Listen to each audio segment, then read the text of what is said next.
बिस्मिल्लाहिर्रहमानिर्रहीम। अस्सलाम वालेकुम नाज़रीन, आप यूट्यूब चैनल देख रहे हैं। मैं इमरान खान हूँ। एक खबर ये आई कि इमरान खान साहब को एक मरतबा फिर पेशकश की गई है कि आप डील कर लें, खामोशी इख्तियार करें, पाकिस्तान से बाहर चले जाएं अपना इलाज करवाने के लिए, आपको तिब्बी बुनियादों के ऊपर पाकिस्तान से बाहर भिजवा देते हैं। ये सहाफ़ी हैं और सीनियर जर्नलिस्ट हैं फ़खरुर रहमान साहब, उन्होंने भी ये खबर दी है। कुछ और सोर्सेज भी ये दावा कर रहे हैं और लगातार इन चीज़ों का दावा हो रहा है कि इमरान खान साहब को एंगेज करने की कोशिश की गई और ये कहा गया कि जनाब आप बाहर चले जाएं पाकिस्तान से। फ़खरुर रहमान साहब ने भी ये खबर बताई और ये एस्टेब्लिशमेंट की ख्वाहिश है, नवाज शरीफ की भी ख्वाहिश है। देखिए, इमरान खान साहब को तोड़ने में तो ये मुकम्मल तौर पर नाकाम रहे हैं, ना उनकी मकबूलियत को ये डैमेज कर पाए।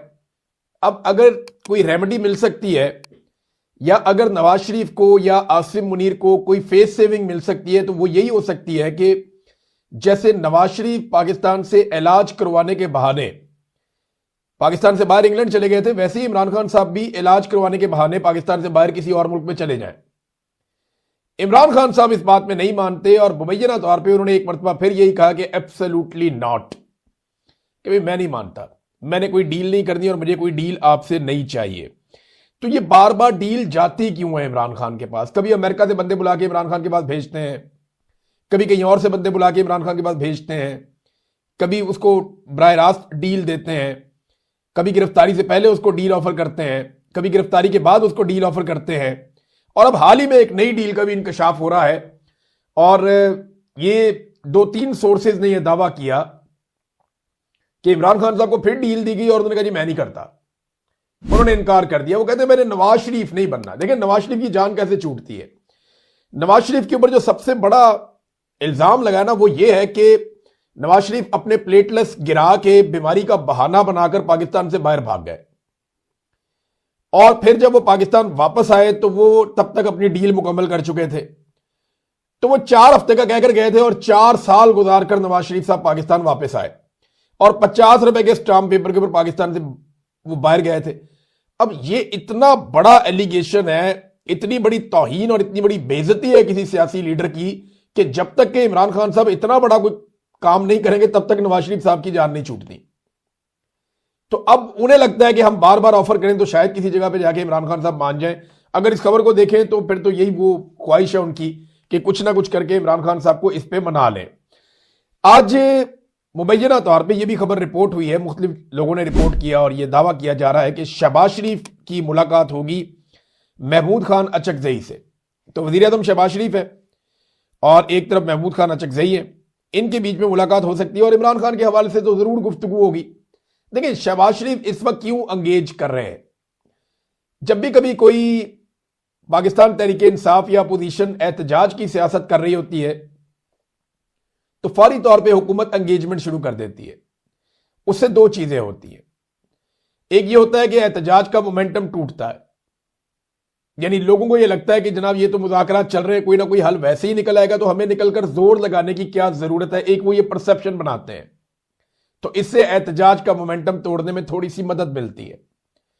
दूसरा, हुकूमत ये एक इखलाकी बर्तरी हासिल करने की कोशिश करती है और अपनी गवर्नमेंट को लिजिटिमेट बनाने की कोशिश करती है कि देखें जनाब हमारी यहां पे हुकूमत मौजूद है, हम जायज हुकूमत है, हम बातचीत भी कर रहे हैं अपोजिशन के साथ। हालांकि ये हुकूमत तो हुकूमत में होनी नहीं चाहिए थी, इनकी तो अपोजिशन भी नहीं बनती थी बेचारों की। 17 सीटों वाले तो कुछ 4थी नंबर की 3री नंबर की इनकी पॉलिटिकल पार्टी बननी थी अगर सही इलेक्शन रिजल्ट्स के मुताबिक ये असेंबलियां कायम होती तो। बहरहाल ये हर मरतबा ऐसा होता है, इस मरतबा भी ऐसा हो रहा है। तो एक तरफ मुज़ाकरात कहा जा रहा है जी, मुज़ाकरात होंगे, बातचीत होगी और बातचीत होनी चाहिए, और दूसरी तरफ क्या हो रहा है? क्रैकडाउन। इस वक्त पंजाब में भी क्रैकडाउन जारी है और सिंध में भी क्रैकडाउन जारी है। बड़े पैमाने पर पाकिस्तान तहरीक इंसाफ के लोगों को गिरफ्तार किया जा रहा है और बड़ी खामोशी से क्रैकडाउन हो रहा है। खबरों के अंदर आपको पता है मीडिया बताता नहीं है कि पीटीआई के ऊपर क्रैकडाउन हो रहा है। सोशल मीडिया भी आजकल तवज्जो दीगर चीजों की तरफ है, काफी बटी हुई, तो इसलिए ज्यादा उठाया नहीं जा रहा मामला, लेकिन क्रैकडाउन हो रहा है और बड़ी तेजी से वो लोग जो इलाकों की बंदिश कर सकते हैं, वो लोग जो तहरीक को तेज कर सकते हैं, उन तमाम लोगों को एक एक करके उठाया जा रहा है। चाहे वो कारकुनान है, मुतहर्रिक कारकुनान, या वो लीडरान है, जैसे तैसे भी उन्हें गायब किया जा रहा है, उन्हें उठाया जा रहा है। 3 MPO के तहत उनको हिरासत में लिया जा रहा है तो ये गिरफ्तारियां हो रही हैं, दूसरी तरफ क्रैकडाउन हो रहा है, घरों पे छापे पड़ रहे हैं। दूसरी जानिब एक और चीज हुई और बड़ी इंटरेस्टिंग है। 8 फरवरी के एहतजाज से बिल्कुल पहले, यानी ऐन जब एहतजाज का माहौल बना हुआ है और इमरान खान साहब को कैद तन्हाई का सामना है और उनकी आंख को इलाज की जरूरत भी है और तहरीक चलाने की कोशिश हो रही है, तो शेर अफजल मरवत और मिशाल यूसुफजई ने आसमा शरादी साहबा के प्रोग्राम में इल्जाम लगाया कि तोशाखाना 2 केस में वो हार जिसकी वजह से बुशरा बीबी इमरान खान साहब को सजा हुई है, वो हार अलीमा खानम ले गई थी। ये उन दोनों ने इल्जाम लगाया। वैसे ऐसी कार्रवाई तो कोई दुश्मन भी ना डाले इस मौके पर, जब इमरान खान साहब कैद तन्हाई में है, फंसे हुए हैं, बुशरा बीबी भी अंदर है, इमरान खान की बहनों को रोजाना वहां पे जेल के बाहर मार पड़ती है जब भी वो आती हैं, बार बार उन्हें उठा लिया जाता है, उन्हें हरासा किया जा रहा है, उनके ऊपर मुकदमा चल रहे हैं और उनको गंदे अंडे तक मारे गए, बहुत अजीबोगरीब बालों से पकड़ के घसीटा भी गया। ये सारी घटिया हरकतें हमने वहां पे अडियाला जेल के बाहर होती हुई देखी है। वो बेचारी रोजाना की बुनियाद पर अदालतों में जा रही है, जब वो अपने भाइयों का मुकदमा लड़ रही है उस वक्त इस किस्म की चीज इस तरह लेकर जाना उनके बारे में बड़ा अजीब सा है। कोई दुश्मन भी ऐसा ना करता, लेकिन ये इन दोनों ने किया। शेर अफजल मरवत ने ये इल्जाम लगाया और मिशाल यूसुफजई ने इसकी तस्दीक कर दी इस इल्जाम की। तो जनाब शाम तक अलीमा खानम का इस पे जवाब भी आ जाएगा। जो भी जवाब आएगा फिर हम आपके साथ शेयर करेंगे कि अलीमा खानम इसके बारे में क्या कहती हैं। बहरहाल ये बड़ी, अब मैं क्या कहूं, इमरान खान साहब ने, फिर इसका मतलब है शेर अफजल मरवत साहब को बहुत पहले पहचान लिया था, वरना वो ना निकालते पार्टी में से। ऐसी सूरत हाल में लीडर्स पार्टी से लोगों को नहीं निकाला करते जब वो जेलों में हो, लेकिन इमरान खान साहब ने ऐसा किया था। अब इमरान खान साहब का देखिए हालात उनके इतने मुश्किल हैं कि फैमिली और डॉक्टर्स को मेडिकल रिपोर्ट्स देनी थी और ये हुक्म सुप्रीम कोर्ट ऑफ पाकिस्तान के चीफ जस्टिस ने दिया कि जनाब हमने कह दिया है आपकी फैमिली को और इमरान खान साहब की फैमिली को और डॉक्टर्स को उनकी मेडिकल रिपोर्ट्स मिल जाएंगी, लेकिन अब तक इमरान खान साहब की मेडिकल रिपोर्ट्स नहीं दी गई। हालांकि जब नवाज शरीफ साहब जेल में थे तो हर 15 मिनट के बाद नून लीग रिपोर्टों के साथ आकर टीवी पे बैठ जाती थी।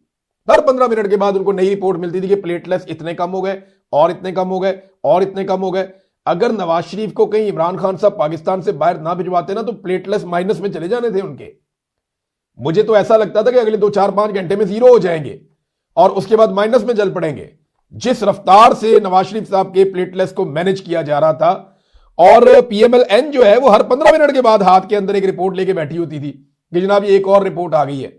और इधर इमरान खान साहब को 1.5 हफ्ता हो गया लगभग, अस्पताल से उनको ले जाके एक ट्रीटमेंट करवाया गया था, तब से लेकर अब तक इमरान खान साहब की जो मेडिकल रिपोर्ट है वो उनकी फैमिली और डॉक्टर तक को नहीं दी गई। इस रिपोर्ट में ऐसा क्या है जो हुकूमत इसे छुपा रही है और नहीं दे रही, ये सवाल भी अपनी जगह पे। इमरान खान साहब के बेटे कासिम खान का भी एक स्टेटमेंट आया, उन्होंने एक ट्वीट किया है, एक पोस्ट उन्होंने शेयर की, उसमें उन्होंने लिखा मैं और मेरा भाई अपने वालिद से मिलने पाकिस्तान जाना चाहते हैं। अब तक के लिए इतने, अपना ख्याल रखिएगा, अपने चैनल 914